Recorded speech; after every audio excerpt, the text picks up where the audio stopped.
We're not running a charity, Mom. Till this day, I cannot believe that these words were said by my daughter. If I'd known one cup of coffee could burn away 55 years of dignity, I'd have stayed in bed that morning. I sat at my daughter Lisa's sunny kitchen table, cradling a warm mug. The coffee was too strong, brewed the way her husband liked it, bitter and sharp. The morning felt ordinary, safe, with sunlight streaming through the window and the faint clink of dishes in the sink. I thought I could linger in that quiet, unnoticed. "Grandma," my grandson Travis said, his tone casual, like he was asking for the butter. "Can I borrow your credit card again? There's this thing I need for my gaming setup. Only $5,000. I didn't flinch. "No," I said, my voice steady but soft. That's when Lisa snapped. Not with a yell, not yet. First, she let silence crawl across the room, thick and poisonous. Then, without warning, her hand darted forward, not to strike, but to tip my coffee mug into my lap.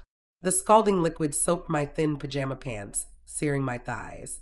I gasped, leapt up, and the ceramic mug hit the floor, shattering. Pain shot through my legs, but the real sting was Lisa's cold stare. "If you're going to be selfish, maybe it's time you leave," she said, folding her arms like she was issuing a corporate decree. "Either give Travis what he needs, or find somewhere else to live. We're not running a charity, Mom." Charity? That word hit harder than the burn. I stood there, dripping, silent, my eyes locked with hers. For a moment, I thought I saw guilt flicker in her gaze, but no, it was calculation. I was being weighed, measured, and found inconvenient. $5,000, I repeated, my voice trembling but calm, for a child to buy gadgets. Lisa's lips curled. "It's not a big deal. You've got money. You've been sitting on it since Dad died. I don't know why you're being difficult." "I've been paying for this house's utilities," I said softly. "And I've never asked you to cover my prescriptions." Her eyes rolled. "You're lucky I let you stay here after your surgery. Remember, you couldn't even walk without help. I've been managing your whole life." I wanted to scream, not from the pain in my thighs, but from the betrayal. Her care wasn't help. It was control. Strings that turned into ropes, tightening until they cut. In that moment, I saw it clearly. This wasn't my daughter anymore.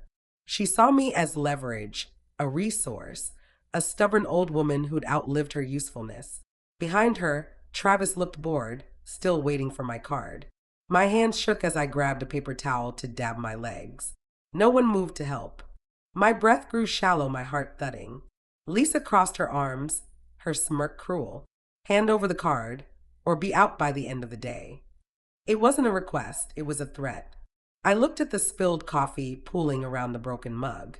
A jagged shard with a floral print lay near my foot, a fragment of something once beautiful, like me. I didn't argue or cry. I walked to the sink, rinsed my burned hands under cold water, and turned off the tap. "I'll be gone before sunset," I said. Lisa blinked, surprised. She'd expected resistance, but she didn't know what I'd just remembered. Quiet doesn't mean weak. I left the kitchen, the door clicking shut behind me as I entered the guest room. My legs still stung, but the real pain wasn't from the coffee. It was knowing Lisa meant it. She wanted me gone, not because she couldn't afford me, but because I was no longer useful. I sat on the edge of the bed, the one I'd slept in after my hip replacement, the one Lisa had tucked me into at first, when I still felt like her mother, not her burden. She'd insisted I stay with them after the surgery, calling it temporary. I'd been grateful, stupidly grateful. Now I saw the trap. She managed my prescriptions, groceries, and utilities for her convenience, not mine. She'd told me to rest while she handled my banking, told neighbors I was too tired to socialize when they asked for me. I'd let her help me right out of my independence. Moving slowly, I pulled my suitcase from the closet's top shelf, clutching the dresser for balance. My hip ached, but I didn't wince. Pain was familiar. What hurt more was the silence. No knock, no one checking on me. Lisa's kitchen outburst had been loud enough for the block to hear, and Travis had watched me flinch, but they didn't care enough to follow. I opened the top drawer and found the envelope I'd hidden months ago beneath spare linens. My birth certificate, insurance cards, a printout of my bank's routing number. I hadn't known why I'd stashed them then, but now it made sense. Some part of me had always known this moment would come. I packed quietly, folding each piece of clothing with steady hands, rolling up my jewelry pouch, costume pieces, and one pearl ring from my late husband, Cliff. Mine. From the hallway, I heard the television's hum, Lisa back to her routine, watching home renovation shows she claimed I wouldn't understand. Travis was likely in his room, headphones on, spending someone else's money online. I zipped the suitcase and sat for a moment, scanning the room. On the dresser sat a framed photo of Lisa and me at her college graduation. I'd been proud then. Now I was awake. The guest room door clicked shut behind me, sealing off the kitchen's bitterness. My legs still burned from the coffee, but the real ache was deeper, a bruise on my soul from Lisa's words. We're not running a charity, Mom. I sat on the edge of the bed, my suitcase at my feet, and stared at the framed photo on the dresser. Lisa and me at her college graduation, her smile bright, mine proud. That pride felt like a lie now, a memory from before I knew what she was capable of. I told her I'd be gone by sunset, but the words had slipped out on instinct, not a plan. Where could I go? My hip ached from the surgery 6 months ago, and my savings, well, I hadn't seen a bank statement in months. Lisa had insisted on handling my accounts to simplify things. I trusted her, handed over passwords, let her set up paperless billing. Now I wasn't sure what was left. My fingers brushed the suitcase's handle. It was dusty but sturdy like me. I stood, steadying myself against the dresser, and opened the top drawer again. The envelope I'd hidden, birth certificate, insurance cards, bank routing number, was still there, untouched. I tucked it into my purse, then paused. My purse felt lighter than usual. I unzipped the front pocket. No wallet, no bank card, no ID. My heart skipped. I checked the other pockets, dumping out peppermints, tissues, and old lipstick. Nothing. I'd used the card yesterday at the pharmacy for my ointment. Lisa had driven me, held my bag while I walked slowly. I thought she was being kind. Her voice echoed in my mind, months back, casual and convincing. Let me take care of your bills, Mom. It's easier if everything goes through one account. You focus on healing. I'd agreed, grateful blind. Now, I couldn't recall the last time I'd seen a statement with my name on it. My hands trembled as I sat back on the bed, the truth settling like frost. They didn't just want my money, they'd taken it. I pulled out a small notebook from the dresser's second drawer, where I used to jot grocery lists when I lived alone. On the last page, I'd scribbled my account numbers months ago, a precaution I hadn't understood at the time. I stared at the numbers, familiar but distant. When had I last seen the card that matched them? I checked the jewelry box, under the mattress, inside my old Bible. Nothing. They hadn't just asked for my money. They'd stolen it piece by piece, while I thanked them for the help. The sting of the coffee faded, replaced by a colder burn, humiliation. I'd let Lisa become my keeper, let her rearrange my life while calling it care. She told the bridge club I was too tired to play, intercepted calls from my bank, pre-approved my Amazon orders like I was a child. Each step had been a lock clicking shut, gentle but final, until I was trapped. I'd survived 30 years in the ER, my husband Cliff's death, a hip that broke like glass, but I hadn't survived this gracefully. My phone sat on the nightstand, untouched since the kitchen. I scrolled to a name I hadn't called in months, Gerald M., retired attorney, my old neighbor, still kind. I hit call. He answered on the second ring. Ruth, he said, his voice warm but cautious. Everything all right? No, I said, steady despite the ache in my chest. But it will be. I told him enough, Lisa's threat, the missing card, my plan to leave. He didn't hesitate. I'm coming to get you. Pack what you need. After I hung up, the house was too quiet, a buzzing silence where love used to live. I packed the last of my things, a few clothes, my jewelry pouch, the notebook with my account numbers. I didn't sob or mutter. Each fold of fabric felt like a decision, each zipper a step toward something new. The television hummed from the living room, Lisa watching her shows, Travis likely in his room, oblivious. The doorknob turned briefly, then stopped. They heard me packing, but didn't care enough to open the door. Or maybe they hoped I'd disappear quietly. I sat back, suitcase ready, heart pounding like I was in the ER again, waiting for a diagnosis. But I already had one. I wasn't broken, I was discarded. And that meant I was free. When Gerald's car pulled into the driveway, I stood, smoothed my skirt, and walked out without looking back. He wore his navy windbreaker, carrying a canvas bag like we were off for a picnic. You ready? He asked, his eyes kind but not pitying. I nodded. He took my suitcase and tote, careful not to jostle my hip. You got everything? He asked as we reached his car. Everything I still own, I said. He opened the passenger door, and I eased in, wincing slightly. Careful with your hip, he said. That simple care nearly broke me, not because he was kind, but because it had been so long since kindness came without strings. As we drove, the streets blurred past, each turn pulling me further from a house that wasn't home anymore. Lisa had calculated my worth like a bill, but she'd misjudged one thing. I wasn't out of moves. Halfway through town, Gerald spoke. I saw you crying last week on your balcony, holding that ceramic bird. I blinked. What? He kept his eyes on the road. You were still, like you were living someone else's life. I figured something was wrong when you stopped coming to the library. I hadn't realized how far Lisa's control had reached. She hadn't locked me in a room. She just made the world harder to reach, isolating me from routines, friends, the simple joy of bad library coffee with the choir ladies. You're not the first I've helped like this, Gerald said quietly. Old folks get managed out of their autonomy. It happens more than people admit. I said nothing, holding back tears like they were passengers who'd missed their stop. He continued. I made calls this morning. There's a senior community with independent units, the one with the koi pond you liked. I know you said it's too expensive, but Lisa said it wasn't realistic, I cut in, remembering her dismissal of the brochures. Gerald's voice was dry. Lisa also said you needed help ordering socks. Don't give her authority she never earned. He handed me a manila envelope with pamphlets. Start here, and we'll talk to a financial protection officer. If your card's missing, we need to act fast. The truth landed hard in my chest, not panic, but clarity. I wasn't just leaving a house.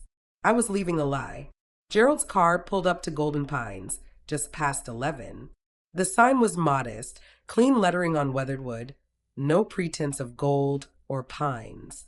Beyond it, the grounds bloomed with hydrangeas, a shaded bench under a willow, and a koi pond catching sunlight like glass. I stared at the entrance, my hands tight around the manila envelope of pamphlets Gerald had given me. I'm not ready, I whispered, more to myself than him. For what? He asked. To want this. He didn't reply, just nodded, letting the moment breathe. Gerald knew some silences didn't need filling. We stepped into the main lobby, and the air hit me first, lemon balm and fresh-baked rolls, not antiseptic or sadness. It smelled like living. The receptionist, Leah, stood to greet us, her smile kind but not cloying. You must be Ruth, she said. Gerald called ahead. Welcome. I almost corrected her. Visiting felt too permanent, but something inside whispered, let it be. Leah led us through the courtyard. Gerald walked slowly beside me, matching my pace, never rushing my still healing hip. We passed a small library, a crafts room, a yoga class where two older women laughed as they fumbled with their mats. They weren't being managed, they were choosing living. Every room had sunlight, every hallway windows. No one hovered, demanding permission to step outside. At the koi pond, I stopped. The fish glided beneath the surface, gentle and aimless, like they had nowhere urgent to be. I used to sit by water when I needed to think, I said, my voice soft. Before all this, Gerald's eyes crinkled. You still do. We sat on a bench, and for the first time in months, I wasn't someone's problem. I wasn't Lisa's burden or Travis's wallet. I was just Ruth. Leah joined us later in a quiet tea room, bringing a tray with 2 cups, lemon cookies, and a brochure. No pushy speech, just a gentle offering. I held the warm cup, staring at the brochure's photo of a studio with a kitchenette and balcony. Lisa's voice echoed from months ago. Don't get your hopes up, Mom. Places like that are for rich retirees, not people like you. I read the number again. It wasn't cheap, but it wasn't impossible. Not if I had access to my accounts, my life. I don't know if I can afford this, I said, half to myself. Gerald sipped his tea. Then let's find out. But first, file the paperwork. A financial protection order. I'll help. The word protection landed heavy in my chest. Not because I was fragile, but because I was done pretending I didn't need shielding from my own daughter. I looked at the brochure again, then at Gerald. Okay, I said. Let's start. We drove to his house that afternoon, where I spread my documents across his kitchen table. Insurance cards, old bank statements, a Medicare folder Lisa once mocked for being so analog. My thin, yellow notepad was tear-streaked, filled with every suspicious moment I could recall. Dates, withdrawals, Lisa's casual excuses. I know it's messy, I said, embarrassed. Gerald adjusted his reading glasses. Messy is fine. Truth usually is. He flipped through my notes, nodding. Recurring charges from stores you don't shop at. A Netflix profile named Travmaster. PayPal withdrawals at 3 a.m. This is good, Ruth. Really good. I sat straighter, hands folded, not feeling small anymore, just focused. I had evidence, something Lisa and Travis didn't expect. My bank card was gone, but my memory wasn't. Do you have a printer? Gerald asked. I nodded. In Cliff's old study, still hooked to the Dell. Tomorrow we'll scan these pages, he said. I'll connect you with a financial abuse specialist. They're discreet, build protection cases, not just bank reversals. He paused, his voice firm. But we need to act soon. If Lisa realizes you're not coming back, she'll try to get ahead of this. I swallowed. The accounts are still under her watch. Some of them. But the house, I trailed off. Gerald looked up. The house she's living in? I nodded. It's in my name. Lisa had it transferred before my surgery. Said it would help with hospital paperwork. He leaned back, a faint smile breaking through. Well, that changes everything. He stood, pulling a lockbox from a shelf. Inside were forms, tabs sticking out like teeth. Make copies of every page. Get notarized statements. List exact dates of withdrawals, if you can. I reached for my notepad, my handwriting shaky, but my memory steady. Should I call her? I asked. Let her know I'm filing? Gerald's voice was firm. No, let the paperwork speak. It'll say it better than you ever could. That line stuck with me. Let the paperwork speak. It would carry the words I couldn't scream, bear witness to the theft wrapped in hugs, the control dressed as care. I spent that night at Gerald's guest room, scanning pages until midnight. My back ached, my eyes stung, but I didn't stop. I had a purpose bigger than survival, a case. Lisa didn't know I still held the title deed. She never asked, assuming her temporary guardianship was permanent. She claimed everything quietly, my money, my routines, my independence. But as I sorted documents, I felt something shift.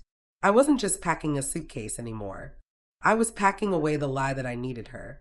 The truth was taking shape, and whether or not she ever apologized, the record would stand for the lawyers, the courts, for me. I was done being silent. I woke in Gerald's guest room, the morning light soft through the curtains. My notepad lay open on the nightstand, its pages filled with dates and dollar amounts. Evidence of Lisa's quiet theft. The house title, still in my name, felt like a secret weapon, one she didn't know I held. I wasn't just running anymore. I was fighting back, not with screams but with paper and ink. At breakfast, Gerald slid a mug of tea across his kitchen table. Ready for today? He asked, his voice steady but searching. I nodded, though my stomach churned. We planned to meet a financial abuse specialist, someone Gerald knew from his attorney days, to file a protection order and freeze my accounts. I clutched the envelope of documents, copies of my notepad, bank statements, insurance cards. Each page was a brick in the wall I was building between me and Lisa's control. We drove to a small office downtown where the specialist, Carla, waited. She was professional, her handshake firm, her eyes kind but sharp. I handed her my notepad, explaining the missing bank card, the unauthorized withdrawals, Lisa's help with my accounts. Carla flipped through the pages, her eyebrows rising. You've documented everything, she said. This is more than enough to start. Recurring charges, Odd hours, accounts you didn't access yourself. It's a pattern. She paused. You weren't just used, Ruth. You were targeted. The word targeted landed like a stone. I'd known it deep down, but hearing it aloud made it real. Lisa hadn't just taken advantage, she planned it step by step, while I thanked her for tucking me in after surgery. Carla outlined the next steps: a financial protection order to freeze my accounts, a fraud alert, and a review of all transactions from the past 6 months. If the house is in your name, she said, that's leverage. We'll need the deed copy and notarized statements to secure it. Gerald had already arranged for a notary to meet us later. I signed forms, my hand steady despite the ache in my chest. Each signature felt like a lock clicking into place, protecting what was mine. Carla warned me. Your daughter might push back once she realizes you're moving assets. Be prepared. I nodded, picturing Lisa's smirk, her folded arms. She'd expected me to stay silent, to hand over the card, to leave quietly. She didn't know I'd already left the version of myself she counted on. Back at Golden Pines, I settled into the temporary apartment Gerald had arranged, a small studio with a balcony overlooking the koi pond. It wasn't home yet, but it was mine, free of Lisa's rules. I spread my documents on the kitchenette table, double-checking each page before the notary arrived. My hip ached from the day's movement, but I didn't care. Pain was just a reminder I was still here, still fighting. The notary, a quiet woman named Ellen, arrived that afternoon. She reviewed my documents, stamped each one, and handed me a sealed envelope for Carla. You're thorough, she said, a faint smile breaking through her professional demeanor. Most people don't keep records like this. I didn't tell her I'd learned the hard way, that every scribbled note was a rebellion against Lisa's simplifying my life. That evening, as I sat on the balcony with a glass of iced tea, my phone buzzed. Lisa, 3 calls in a row, straight to voicemail. The 4th time, I answered, my voice calm. Mom, what the hell is going on? She snapped. There's a realtor here doing a walkthrough of my house. You ordered an evaluation. I waited a beat. Correct. Silence, then venom. You're not serious. I'm very serious, I said. I'm reclaiming what's mine. Her voice rose, frantic. This is my home. You don't even live here anymore. What is this, a guilt trip? Are you trying to embarrass me? I let her words hang, picturing her pacing the kitchen where she'd spilled my coffee. No, I said plainly. It's the home you've been squatting in, managing with money that was never yours. I let you play caretaker. That role is revoked. You can't just throw us out, she hissed. I didn't, I replied. You told me to leave. The silence that followed was heavy, like snowfall. She hadn't expected me to remember every detail. The deed transferred in my name for hospital paperwork, the trust I'd placed in her. I'd signed papers without reading closely, but one thing I hadn't given her was full power of attorney. Legally, morally, the house was mine. Lisa's voice dropped icy. You're being cruel. I didn't argue or defend. Instead, I said, you only miss me now that I said no. I ended the call. Carla texted soon after. Evaluation completed. Client Lisa attempted to interfere, but I remained professional. Strong resale potential. Follow up tomorrow. I smiled, not out of spite, but because I'd finally spoken in a language Lisa understood. Consequences. Gerald called later. She left me a voicemail full of threats, he said, his tone amused. Let her threaten, I replied. For the first time, I wasn't afraid of her anger. I wasn't even angry myself. I was certain that love without respect was just possession, that family meant nothing when built on control. I went to bed early, locking the door, not out of fear, but because I finally had something worth keeping out. The next morning, I woke to the soft ripple of the koi pond outside. The air smelled like rain, clean and new. I wasn't just surviving anymore. I was building something. Lisa thought she'd get the last word. Her voice always louder, her texts longer, her threats wrapped in guilt. But silence wasn't surrender. It was my strength, and I was just beginning to wield it. The morning sun filtered through my balcony at Golden Pines, casting shadows across the koi pond. I sat with a cup of chamomile, my notepad open, its pages now a map of Lisa's betrayal, dates, withdrawals, lies dressed as help. The house title, still in my name, was my anchor, a fact Lisa hadn't anticipated. I wasn't just reclaiming my money, I was reclaiming myself. Gerald arrived after breakfast, carrying a folder and a small bouquet of daisies from his garden. For your desk, he said, setting them in a glass of water. I smiled, grateful for his quiet gestures. We sat on the sun porch, spreading documents across the table. The notarized deed, bank statements, my journal of suspicious transactions. Carla filed the protection order, he said. Your accounts are frozen pending review. Lisa won't access them now. I nodded, relief mixing with unease.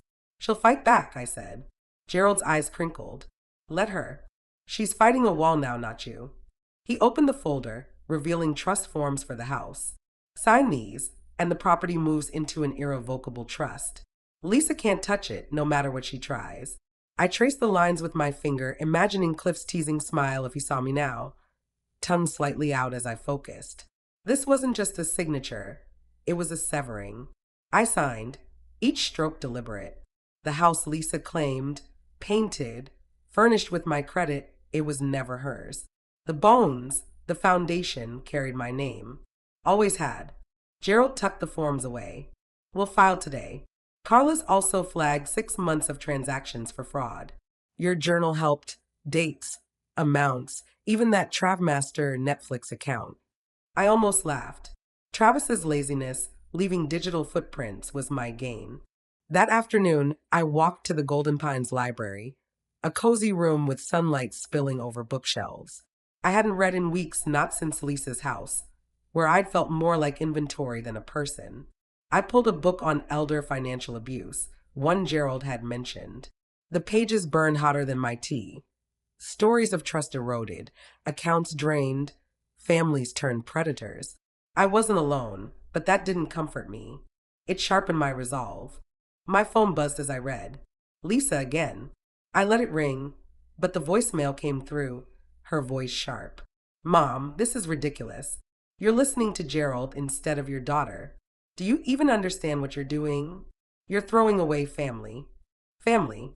She wielded the word like armor, as if it erased the coffee spill, the stolen card, the threats. I forwarded the voicemail to Gerald and Carla, then did something new. I mailed her nothing. No response, no explanation. The silence was mine to wield. Later, I met Carla at her office to review the fraud report. She showed me a timeline of withdrawals. Hundreds here, thousands there, some labeled car repairs or utilities, though I hadn't driven in months or paid a bill. This is systematic, Carla said. We're building a case for elder financial abuse. The house title strengthens it. Lisa assumed control, but she never secured legal authority. I nodded, the weight of my notepad in my purse grounding me. Back at Golden Pines, I sat by the koi pond, the fish gliding aimlessly. A memory surfaced. Cliff and I by a lake years ago, planning our future. He'd said, Ruth, never let anyone dim your light. I hadn't realized how dim I'd grown under Lisa's shadow. She'd intercepted bank calls, dismissed my bridge club, controlled my orders. Each act was a lock, but I was picking them now one by one. That evening, a knock startled me. Leah, the receptionist, stood at my door. There's a Lisa here to see you, she said calmly. Shall we let her in? My pulse quickened, but I shook my head. No, tell her I'm watching. Leah nodded, no questions asked. I moved to the sunroom, its tinted glass hiding me. Lisa paced the lobby, her red blouse vibrant, her gestures sharp. She pointed toward the courtyard, not knowing I was steps away, unseen. She didn't expect this power, the power to ignore her. 10 minutes later, security approached, a woman in a navy blazer speaking firmly. Lisa's arms flailed, her voice rising, but I couldn't hear the words. I didn't need to. Her rage was familiar, a mix of desperation and control slipping away. Travis stood behind her, hands in his pockets, eyes rolling. The security guard pointed to the parking lot. Lisa stormed out, the glass doors gliding shut like a period at the end of her sentence. I returned to the library, my tea cold, but my heart steady. Gerald stopped by later, and I told him what happened. She came all this way just to be denied, he said, shaking his head. She expected the old you. She expected silence, I replied. That Ruth's gone. We walked to the garden, where I carried a tray of iced lemonades from the staff. The ivy-covered bench felt like mine now, a place to sit without permission. Lisa had come for control, maybe an apology, a reversal. She left with nothing because I had nothing left to give her. Not guilt, not attention. The peace wasn't from winning. It was from her footsteps fading without an open door behind them. I squeezed Gerald's hand. I'm not afraid of her anymore, I whispered. He smiled. That means she's really gone. The koi pond shimmered under the morning mist at Golden Pines, its ripples a quiet reminder of the life I was rebuilding. My notepad, now a ledger of Lisa's betrayal, sat on my desk beside a vase of Gerald's daisies. The house title, safely in an irrevocable trust, and the frozen bank accounts were my armor. But I knew Lisa wouldn't stop. She'd never been one to lose gracefully. Gerald called just after breakfast. It's time, he said, his voice calm but firm. You still want to sell the house? I didn't hesitate. Yes. He arrived an hour later, a file folder in hand. The notarized deed, my identity verification, and the trust form, blank but ready to lock Lisa out for good. We sat on the sun porch, paper spread between us like a battle map. She's going to come unglued, I said, half expecting her fury. Gerald smirked. Let her. Unglued means exposed. I signed each line, print, initial, signature, my hand steady, though my heart raced. Cliff would have teased me for the way my tongue peeked out when I focused, but this was more than a sale. It was a severance, cutting Lisa's claim to the house she'd painted, furnished, and bragged about, all with my money. The foundation carried my name, always had. The trust is filed, Gerald said, tucking the papers away. Lisa won't know yet, but the law will. Later that day, I met with Carla, the financial abuse specialist, to review the fraud case. She'd flagged another withdrawal attempt, a forged check from my old account, dated after I'd left. Same signature, same account, she said, showing me the document.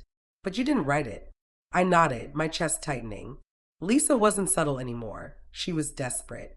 The bank's notified, Carla added. The Elder Protection Unit is reviewing. We have emails from her IP address, even a voicemail asking about your balance. I handed Carla my updated journal, 12 pages of dates, amounts, and Lisa's lies. Car repairs for a car I didn't drive, utilities for a house I didn't live in. You were being harvested, Carla said, her voice blunt but not unkind. This is enough for a strong case. I didn't flinch. I knew. The trust and fraud report were my counterstrike, not out of vengeance, but necessity. Back at Golden Pines, I felt lighter, not joyful, but unburdened, like I could breathe again without holding it in to stay polite. I pulled an envelope from my keepsake box, one Cliff had left before he passed, marked in his handwriting. Only when you're tired of pretending you're okay. My hands trembled as I opened it. Inside, a short letter. Ruth, if they make you feel smaller than the woman I married, don't argue. Just leave. You don't owe anyone the right to dim your light. Use what's yours and make damn sure they can't take it again. Beneath it, an uncashed check for $10,000. I stared, then laughed. A raw, aching laugh that hurt my ribs. Cliff had known. Even then, that family could turn. I called Gerald. You busy? I asked. For you? Never. Then let's sell a house, I said, and open a trust they can't touch. He paused. Ready for the fallout? I looked around my studio, the sun streaming in, the koi pond sparkling, my bridge scarf on the chair. Yes, I said. I'm not reacting. I am reclaiming. I deposited Cliff's check that afternoon, not for the money, but to prove I wasn't done building. 2 days later, a thick letter arrived, stamped with legal seals. It was from the Trust Council, formal and bare. Effective immediately, Lisa Andrews is no longer authorized to access any accounts, property, or financial records belonging to Ruth Langley. I imagine Lisa standing in her doorway, staring at it, her perfect order cracking. She called 7 times that day. I didn't answer. The 8th, she left a voicemail. Mom, this is ridiculous. You're throwing away family. I forwarded it to Carla, then mailed her nothing. The letter spoke for me, drawing a line she couldn't cry her way across. That evening, I sat by the koi pond, the air smelling of rain. Gerald joined me, bringing scones. She got the letter, didn't she? He asked. Oh, she got it, I said, sipping chamomile from my chipped mug. You can tell when they realize the power's gone. He laughed. You didn't flinch. Why would I? I said. I've buried the Ruth who'd have explained herself. That night, I slept with the window open, the air cool and clean. In my dreams, I stood in my house, holding keys I never gave away. Lisa was nowhere in sight. The next morning, a white envelope slid under my door, Lisa's cursive unmistakable. I didn't open it. I tore it in half and fed it to the shredder at the front desk. I wasn't curious anymore. I didn't need her apologies, always followed by, but I need. Silence was my strength now, chosen, not imposed. Gerald brought more papers that afternoon. Trust updates, protected accounts, law enforcement contacts. As I signed the last form, he said, You've done what most don't. You ended the cycle, not with a scream, but a locked door and a clear name. I leaned back, the weight of his words settling. For the first time since Cliff died, I felt at home in myself. Lisa thought she'd get the last word, her threats wrapped in guilt. But the letter, the trust, the shredder, they spoke louder. I wasn't hiding anymore. I was standing, keys in hand, on my own ground. The sun cast a golden glow over golden pines, the koi pond sparkling as I sat on my favorite ivy-covered bench. My chipped mug of chamomile rested beside me, the trust papers and fraud case now a quiet fortress around my life. Lisa's last letter lay shredded, her words powerless against the boundaries I'd drawn with ink and silence. I wasn't fighting anymore. I was standing firm, letting the consequences speak. Gerald joined me after lunch, carrying a bag of scones and a small bouquet of lavender from his garden. News, he said, settling beside me. The Elder Protection Unit contacted Carla. They've opened a formal investigation into Lisa for financial misconduct and forgery. Travis is named in a few transactions, too. My chest didn't tighten, it expanded. I'd set the trap, not out of spite, but necessity, and it had snapped shut. They have proof, Gerald continued. Your journal, the flag checks, emails from Lisa's IP address asking about your balance. She wasn't careful. I nodded, picturing Lisa's furious pacing when she received the legal notice. She'd thought my silence was surrender, but it was strategy. What happens now? I asked. Gerald sipped his coffee. They'll interview her, review the evidence. If it holds, she could face charges, elder fraud, maybe more. I didn't rejoice or mourn. I sat with the weight of it, watching the koi glide aimlessly. Lisa had treated me like a door she held the keys to, never imagining I'd change the locks. She'll fight it, I said. Gerald's eyes crinkled. Let her. She's fighting a system now, not you. He handed me a new document, a confirmation that the house sale was progressing. The trust protected it, and a buyer was already interested. That afternoon, 2 plainclothes officers visited Golden Pines, their manner courteous but focused. They sat with me in the tea room, one taking notes while the other asked about my journal, the withdrawals, Lisa's control. I handed them copies of everything, itemized, highlighted, 12 pages of truth. You're not the first, Mrs. Langley, the younger officer said as they left. But you're one of the few who saw it early enough. I almost corrected him.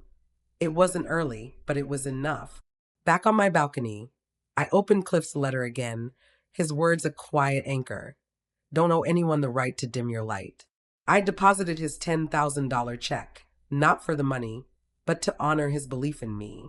Lisa had underestimated that belief, thinking her louder voice, her threats, her guilt would keep me small. But I wasn't small anymore. I was Ruth with a studio, a pond, a life I was choosing. Marjorie, my friend from the bridge club, joined me later, bringing warm banana bread and ginger tea. Do you think Lisa will be arrested? She asked gently, her eyes on the pond. I don't know, I said. It's not up to me anymore. That was freedom, not vengeance, but distance. Lisa had lost access to my accounts, my house, my mind. She hadn't just lost money, she'd lost the game she thought she was winning. The next morning, I saw them through the glass doors of Golden Pines, Lisa and Travis striding up the brick path. Lisa's pace was furious, Travis slouching behind, hands in his hoodie. They wanted a showdown, but I had nothing left to lose. Doris, the security guard, spotted them first, stepping out before they reached the door. Lisa gestured wildly, pointing toward the garden where I sat. Travis rolled his eyes, bored until he saw me. I didn't move, didn't flinch. Marjorie, beside me, stiffened. Should I call Gerald? No, I said. Let her see me calm. I wanted Lisa to witness peace that didn't beg for her approval. Through the glass, I saw her push toward Doris, her voice rising, though I couldn't hear the words. Travis's eyes met mine, and for a moment I saw panic, not guilt, but fear that the money was gone, that I wasn't his wallet anymore. Doris raised a hand, pointing to the parking lot. Lisa's arms flew up, her face pale with rage. Travis turned first, muttering something. Good. Let the boy lead for once. Lisa stood a moment longer, her lips trembling, mouthing Mom. I stayed on the bench, holding Marjorie's hand, wrapped in the quilt Cliff used to drape over me during Jeopardy reruns. They left, their car rumbling away, carrying nothing of the life I'd once shared with them. Marjorie exhaled. You didn't blink. I smiled. I already said goodbye. They're just now hearing it. Later, Gerald arrived, hearing the story. They'll try again, he said. I know, I replied, but I won't. That night, I wrote in my journal, when they came with fury, I stayed with peace. That's how you know it's over. I tore out the page and framed it beside my bed. If they came looking for a reaction, they'd find only their own reflection on the other side of a locked door. I sat on my balcony, a cup of hot water steeping with chamomile, my journal closed beside me. The trust papers were filed, the house sale moving forward, and the Elder Protection Unit's investigation into Lisa was gaining traction. Her last attempt to confront me, storming the lobby with Travis, had faded into the rumble of their car leaving. I hadn't flinched, and that felt like victory, not over her, but over the version of myself who'd once begged for her approval. A small ivory envelope arrived that afternoon, slipped into my mailbox at Golden Pines. Lisa's cursive was unmistakable, slanted just enough to feign elegance. I stared at it not out of fear, but because I knew what it held. Another plea, another lie. Marjorie, my bridge partner, saw me in the lobby, coffee in one hand, the envelope in the other. From her, she asked. I nodded. Want me to open it? No, I said. I don't need anyone else to see this lie. I carried it to my studio, laying it on the writing desk where Cliff used to sort his letters. The sun hit the window just like when we'd tackled taxes together, laughing over his terrible handwriting. I took a breath and opened the envelope. The first word, Mom. Not dear, not I'm sorry, just Mom, as if she still had that right. The letter was what I'd expected, a shaky attempt at regret, claiming things got out of hand, that she never meant to push me aside. She called it a misunderstanding, a band-aid for theft and scalding coffee. Then came the real reason buried in line 3. We're having a hard time now. Bills piling up. Travis didn't qualify for the car loan. The ask, as always, dressed in apologies. Inside the envelope was a check, drawn from a joint account she'd once streamlined for me, my name printed clear as day. $3,500, memo, car repairs. I hadn't written it. The corner was torn, as if she'd hesitated before sending it or forged it and thought I wouldn't notice. It wasn't an olive branch, it was bait. I folded the check, smaller and smaller, until it vanished in my palm, like every promise she'd broken. I walked to the shredder in the lobby and fed it through, paper turning to dust without a word. The envelope stayed open on my desk, a reminder that not every letter deserves an answer. I didn't journal that night. The sentence was already written in my head. I don't care what you meant. What you did was enough. Gerald stopped by later, a lemon cake in hand. He saw the envelope and raised an eyebrow. She tried again. I handed him the letter's remains. He read in silence, then handed it back. Still thinks you're a mark. Not anymore, I said. We sat on the balcony, the koi pond catching the last of the daylight.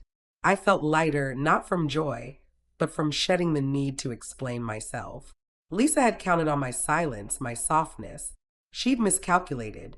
The next morning, Carla called with an update. The bank flagged another forged check, she said. Same account, your signature, but you didn't write it. We have voicemails, emails, even a timestamp login from Lisa's IP address. I told her about the check in the letter. Keep the envelope, she said. It's evidence. The investigation was moving fast now, with Travis tied to a flagged transaction for his gaming setup. Lisa's desperation had made her sloppy, and the law was catching up. Two plainclothes officers returned that afternoon, asking for the envelope and any new details. I handed over the torn letter, the forged check already shredded, but documented in my journal. You're thorough, the older officer said, echoing the notary's words. Most don't keep records like this. I didn't tell him I'd learned to survive by writing things down, that every note was a rebellion against Lisa's control. By noon, Carla confirmed Lisa was under formal investigation for elder fraud and forgery. The house sale was nearly complete, the trust shielding it from her grasp. I sat in the garden, Marjorie beside me, her warm banana bread filling the air. Will she be arrested? She asked softly. I don't know, I said. It's not mine to decide. Freedom wasn't vengeance. It was letting go, letting the law carry the weight I'd once shouldered alone. That evening, Gerald and I sat on the back patio under a wide navy sky. He poured us small glasses of wine. She underestimated you every step, he said. I underestimated myself too, I replied. He raised his glass. To recalculating. We clinked, and I said something I hadn't in years but knew was true. I'm safe. Not just from Lisa, but from the need to justify my existence to anyone who thought kindness meant surrender. The koi pond at Golden Pines shimmered in the morning light, its ripples a quiet hymn to the life I'd reclaimed. My studio felt like home now, with Cliff's bridge scarf draped over the chair, my journal closed on the desk, and Gerald's daisies bright in their vase. The house sale was finalized, the trust unyielding, and the Elder Protection Unit's investigation into Lisa and Travis was closing in. I'd shredded her last letter, its empty apologies reduced to dust. I wasn't running or fighting anymore. I was living on my terms. Marjorie joined me for breakfast in the community dining room, her laughter over the bridge tournament schedule as warm as the fresh rolls on our plates. You're playing next week, right? She asked, her eyes twinkling. I nodded. Wouldn't miss it. For the first time in years, I wasn't someone's burden or bank account. I was Ruth, with a seat at the table, a hand to play, a life to choose. Gerald arrived later, carrying a folder and a small bouquet of lavender. Last of the paperwork, he said, settling on the sun porch. Inside were the final trust documents and a letter confirming the house sale. The proceeds were secure, untouchable by Lisa, deposited into an account only I controlled. You did it, Gerald said, his voice soft but proud. You took back everything. I smiled, not at the money, but at the freedom it represented, a door I'd unlocked myself. I thought of Lisa, likely pacing her kitchen, the one she claimed as hers, now listed for sale. The investigation had uncovered more, forged checks, unauthorized withdrawals, even a car loan application in my name, denied when the bank flagged it. Carla had called yesterday. Lisa's been summoned for questioning. Travis, too. The evidence is airtight. Your journal, the emails, the voicemails. I didn't ask for details. I didn't need them. The law was speaking now, louder than I ever could. That afternoon, I walked to the library, picking up the book on elder abuse I'd been reading. The pages no longer burned, they taught. I wasn't alone in this, but I was one of the few who'd fought back, not with anger, but with evidence and silence. I'd survived 30 years in the ER, Cliff's death, a broken hip, and Lisa's betrayal. Each scar was proof I could endure, but this time, I'd done more. I'd rebuilt. Marjorie and I sat by the koi pond later, sharing ginger tea. Do you miss her? She asked, her voice gentle. I watched the fish glide, aimless and free. I miss who I thought she was, I said. But that wasn't real. This is. I gestured to the pond, the bench, the life I'd chosen. Lisa had lost more than money. She'd lost me, the mother she'd counted on to stay silent, to soften, to give in. She'd gambled on my kindness and lost when I found my strength. That evening, I opened Cliff's letter one last time, his words a quiet anchor. Don't owe anyone the right to dim your light. I deposited his $10,000 check, not for need, but to honor his faith in me. I hung the letter on my wall, framed beside my journal page. When they came with fury, I stayed with peace. It wasn't about winning, it was about standing whole in a life I'd built from the ashes of betrayal. A final envelope arrived the next day, Lisa's cursive on the front, but I didn't hesitate. I fed it to the shredder unopened, its weight nothing compared to the lightness in my chest. I didn't need her words, her apologies, but I need. Silence was my power, chosen, not imposed. Gerald stopped by with a lemon cake, his usual offering. She's still trying, he said, nodding at the shredder. She'll learn, I replied. Or she won't. It's not my burden anymore.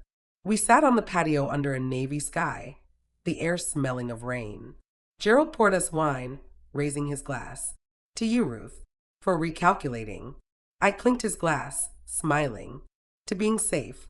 Safe not just from Lisa, but from the need to explain myself to anyone who thought kindness was weakness. I slept that night with the window open, the breeze carrying no warnings, only applause, a soft, steady rhythm for the woman I'd become. The next morning, I joined the bridge club, my card steady in my hands. The women laughed, teased, shuffled poorly, and it felt like home. I wasn't hiding or proving anything. I was living, choosing each moment, each laugh, each card. Lisa might still be fighting, raging against the locks I'd changed, but her footsteps were fading, drowned out by the life I'd built. Golden Pines wasn't just a place. It was proof I'd come home to myself.